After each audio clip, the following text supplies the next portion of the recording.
Hi, welcome back to Morning Call. The biggest trigger for the markets will come later this evening when we'll get the results of the Bihar exit polls at 6 p.m. Bhupendra Chaubey of CNN-IBN joins us on the phone line. Bhupen, important day today. Which way is the wind blowing? Yes, sir, you're right. 57 seats which are going to polls today. The maximum number of seats which are going to polls in this last phase. So many would argue that perhaps the Election Commission itself has kept the best for the last in a sense. But this belt which is going to polls today, frankly, is the most crucial belt in this entire poll. The areas in the Kosi region, the Simanchal and the Mithilanchal belt are all areas where the NDA, even at its peak in the last year's Lok Sabha election when the BJP had virtually swept the entire state of Bihar, hadn't done so well. In this particular area which goes to polls, this is where the NDA had not managed to get even a single seat, which is why Nitish Kumar and Lalu Prasad Yadav are very, very confident that they will be able to do well. If you were to look at this election in totality as a whole, what must be highlighted at this point is purely from the point of view of running a successful campaign, Team Nitish certainly seems to have done a better job than Team Amit Shah. Now, one would wonder why, despite all the resources the BJP has at its disposal, why would the campaign narrative be working better for the Mahagathbandhan led by Nitish Kumar? But that's what seems to have happened. Unless there is a huge miracle which takes place today in this last phase across 57 seats, it does look like that Nitish Kumar certainly has his leg up.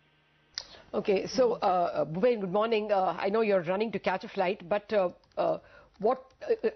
exit polls would have done their arithmetic up until now. This is the last 15%. What is the buzz that life is tough for the NDA, that Nitish has the edge? It must be highlighted that while I say that Nitish Kumar has the edge, it's not as if I'm suggesting that the NDA has completely been wiped out or anything. That most certainly is not the case. Look, NDA is very much still in the hunt. The BJP still is in the game because you're looking at an election where the two main parties, the RJD and the JDU, at the end of the day are fighting only 100 seats each. And Bhupen, is fighting 160. Bhupen, this is a double incumbency for Nitish. The law of politics is it should work against them. Yes, but and that's why I say that this Bihar election is while in many ways is a nightmare for psephologists and political analysts, it's also a beautiful experiment which is taking place in Indian politics. Okay. Because as you rightly say, the Nitish Kumar has 10 years so-called anti-incumbency against him, and if you add 15 years of Lalu Prasad Yadav, you're looking at 25 years of anti-incumbency against this alliance. Is there really anti-incumbency against Nitish Kumar? If you ask me, what's the best way to describe this election? This election is a referendum on Nitish Kumar. It may be a referendum on Amit Shah or may not be a referendum on Narendra Modi, but most certainly it is a referendum on Nitish Kumar. Okay. This election is purely being fought, in a sense, by both sides around the image of Nitish Kumar.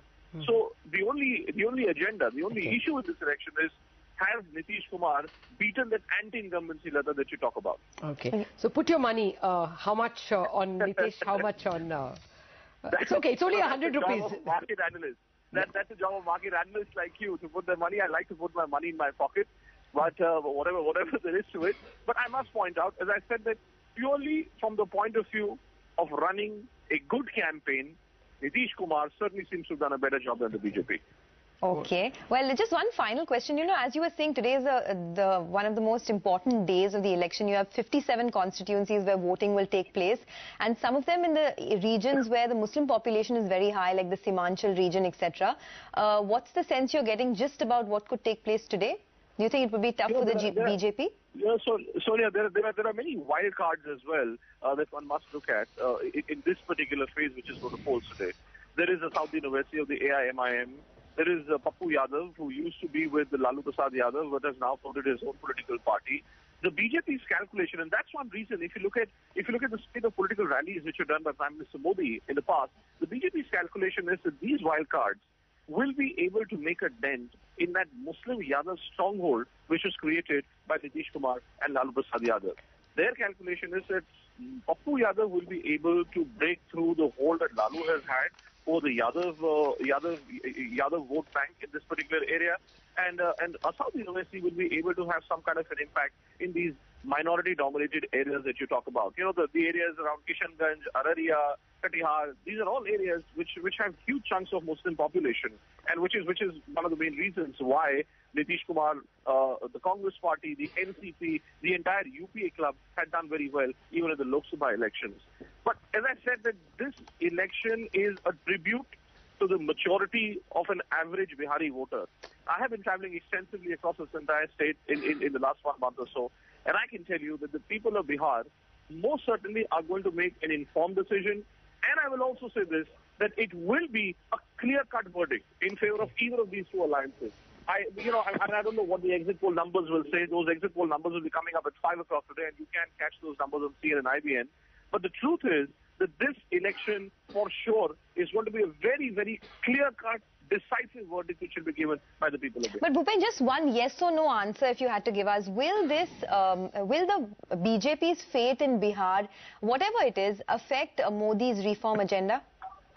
You know, Sonia, I mean, it's a question which has been raised extensively throughout this election campaign. And whenever we have tried to put this question to the BJP spin doctors about whether this is a referendum on Narendra Modi himself, the answer is that how can a state election be a referendum on Narendra Modi? But there is a counter-narrative to that. And the counter-narrative is that if you look at the manner in which the BJP has gone ballistic by promoting Narendra Modi, by putting his face across this entire election campaign, just like I'm saying that, you know, this election campaign is being fought on Nitish Kumar's image and his face, similarly, the BJP has tried to counter that by propping up the face of Prime Minister Modi. So, in the event of a positive verdict in favor of the BJP, there is no doubt about the fact that Prime Minister Modi's reform agenda will get a fillip. But in the event of an adverse verdict against the BJP, I think that it will be the image of the Prime Minister which will take a beating.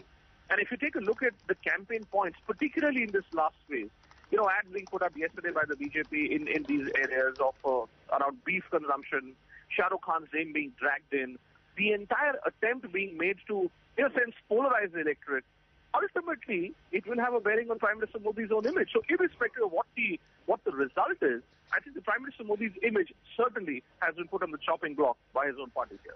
All right, we'll leave it at that. Bhupen, thank you very much for joining us. And of course, we'll keep coming back to you later on after the exit polls.